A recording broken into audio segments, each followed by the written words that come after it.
Assalamualaikum warahmatullahi wabarakatuh. Pada kesempatan kali ini kami akan mempresentasikan mengenai kerajaan Ternate, di mana materinya pasti akan ada latar belakang. Nah, tapi selain latar belakang ini, kita akan juga membahas mengenai sistem pemerintahan dari kerajaan Ternate, lalu keadaan sosial, keadaan budayanya, dan juga keadaan ekonomi pastinya. Dan yang terakhir, kami juga akan membahas mengenai peninggalan yang masih bertahan sampai sekarang, tentunya peninggalan-peninggalan dari kerajaan Ternate ini. Nah, sebelumnya izinkan kami untuk memperkenalkan anggota-anggota yang akan mempresentasikan. Yang pertama, saya sendiri adalah Bintang Manggamestika. Saya absen 7. Lalu anggota selanjutnya adalah Putri Oktavia absen 2. Diva Olga Fania Sinaga absen 9. Faunia Sandrin absen 10, Firda Sri Rahmawati absen 11, dan Tasya Kurnia absen 32.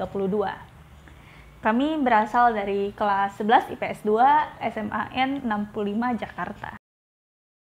Sebelum mengetahui lebih lanjut mengenai kerajaan Ternate, tentu kita harus mengetahui apa yang menjadi penyebab dari berdirinya kerajaan Ternate.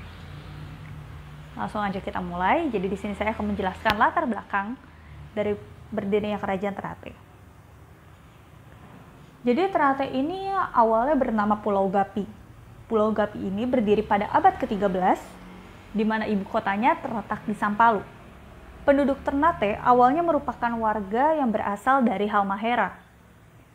Di Ternate, pada awalnya terdapat 4 kampung, di mana masing-masing kampungnya diketuai oleh seorang kepala marga, atau di sana disebutnya dengan Momole.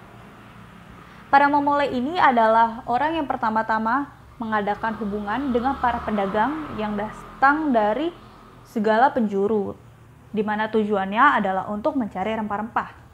Nah, karena adanya aktivitas berdagang ini, penduduk Ternate semakin heterogen, dan rata-rata pedagang ini berasal dari Arab, Jawa, Melayu, dan Tionghoa.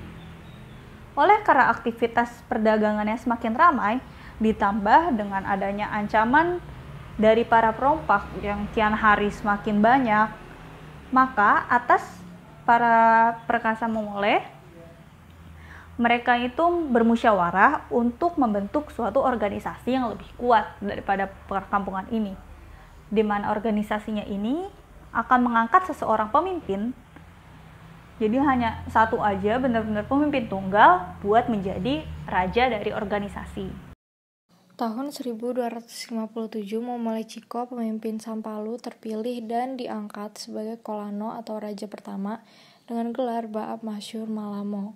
Kerajaan Gapi berpusat di kampung Ternate yang dalam perkembangan selanjutnya semakin besar dan ramai sehingga oleh penduduk disebut juga Gamlamo atau kampung besar.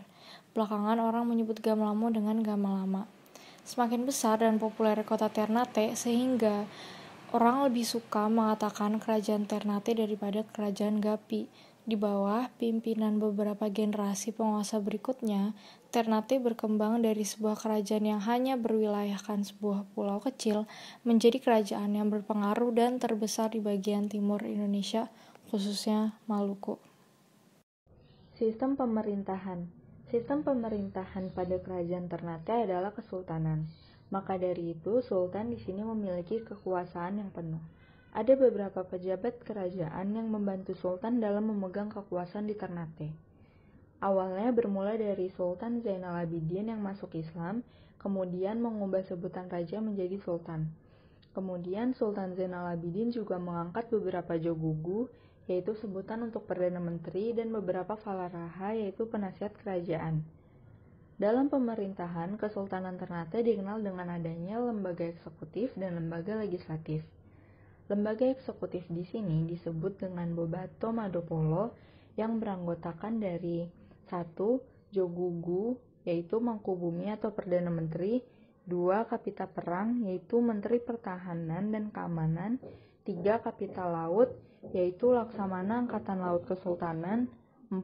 Hukum Sowasio, yaitu Menteri Dalam Negeri, 5. Hukum Sangaji, yaitu Menteri Luar Negeri, yang ke-6 Tutilamo, yaitu Menteri Sekretaris Negara, dan yang ke-7 ada Bobato 18, yang terdiri dari 18 anggota Dewan Legislatif.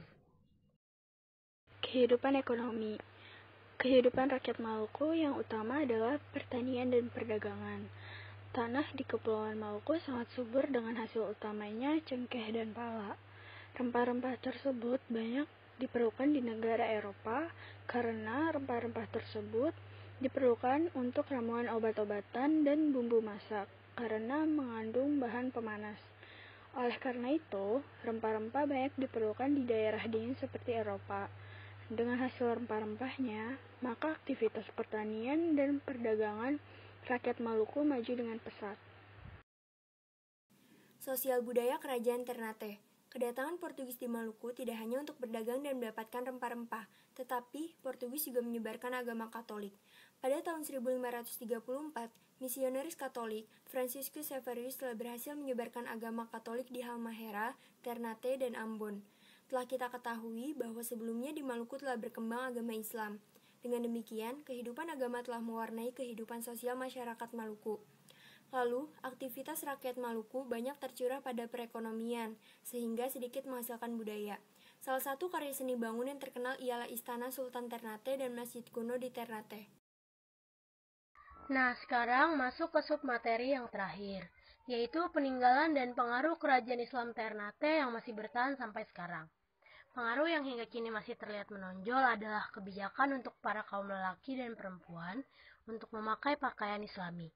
Namun, masih ada beberapa pengaruh lainnya yang bertahan hingga saat ini, yaitu yang pertama ada ritual Kolano Uci Sabea. Ritual Kolano Uci Sabea adalah ritual yang memiliki makna turunnya sultan ke masjid untuk sholat dan berdoa. Pelaksanaan tradisi budaya ini dilakukan secara turun-temurun oleh setiap sultan Ternate hingga kini. Pada ritual ini, sultan dan permaisuri akan ditandu dan dikawal oleh masyarakat Ternate dari Kedaton menuju ke masjid sultan untuk melaksanakan ibadah. Kemudian saat akan kembali lagi, sultan dan permaisuri akan ditandu seperti saat berangkat. Yang kedua ada Masjid Kesultanan Ternate. Yang menjadi pengaruh di sini bukanlah bangunan masjidnya, namun larangan-larangan tegas yang kini masih dipatuhi. Di antaranya adalah larangan memakai sarung atau wajib menggunakan celana panjang bagi para jemaahnya. Kewajiban memakai penutup kepala atau kopiah. Berbagai aturan ini konon berasal dari petua-petua para leluhur yang juga disebut Doro Bololo, Dalil Tifah, serta Dalil Moro yang hingga kini masih ditaati oleh masyarakat Ternate, terutama di lingkungan Kedaton. Yang ketiga ada Asida. Asida adalah makanan khas yang menjadi menu buka puasa pada masa kerajaan Ternate yang hingga kini masih menjadi kebiasaan bagi masyarakat Ternate. Dan yang terakhir adalah adat Segulaha. Adat Segulaha adalah cerminan integrasi nilai-nilai agama dan budaya dalam kehidupan sosial masyarakat Ternate yang menjadi salah satu aturan dasar, pedoman dan pengaturan tata nilai dalam kehidupan sosial kemasyarakatan orang-orang asli suku Ternate. Adat Segulaha terbagi menjadi 5 kerangka, yaitu A. Adat Seatorang. Hukum dasar ini merupakan tolak ukur dalam pelaksanaan adat istiadat yang menunjukkan kesadaran dan keinginan bersama berdasarkan musyawarah sebagai sumber untuk meletakkan dasar-dasar hukum. B. Adat Sekabasarang. Adat ini ialah hak kekuasaan dan hak kolano atau sultan yang mempunyai status kehormatan, gelar, mahkota, istana, dan hak veto yang disebut jaib kolano. C. Adat gaib Selukudi.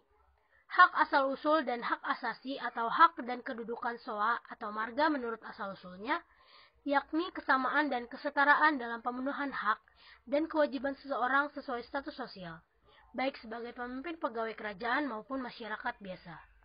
D. Ngale secara sedoniro. Ialah kebiasaan-kebiasaan yang baik dan berguna dalam menjaga kerukunan hidup bersama, sepanjang tidak bertentangan dengan hukum-hukum yang berlaku. Dan yang terakhir, dan Cing Se Cingari, adalah kepatuhan atau kedisiplinan dan ketaatan kepada hukum yang berlaku. Di antaranya adalah tata tertib dan penampilan seseorang di depan umum berdasarkan soa atau marga yang disandangnya dalam setiap upacara kerajaan, serta mentaati status dan kedudukan soa itu sendiri. Demikianlah presentasi materi tentang Kerajaan Islam Ternate yang bisa kami sampaikan. Kami mohon maaf apabila di dalam penyampaian tadi mungkin ada kesalahan kata atau beberapa pernyataan yang menyinggung. Atas perhatiannya kami ucapkan terima kasih. Kami tutup presentasi ini. Wassalamualaikum warahmatullahi wabarakatuh.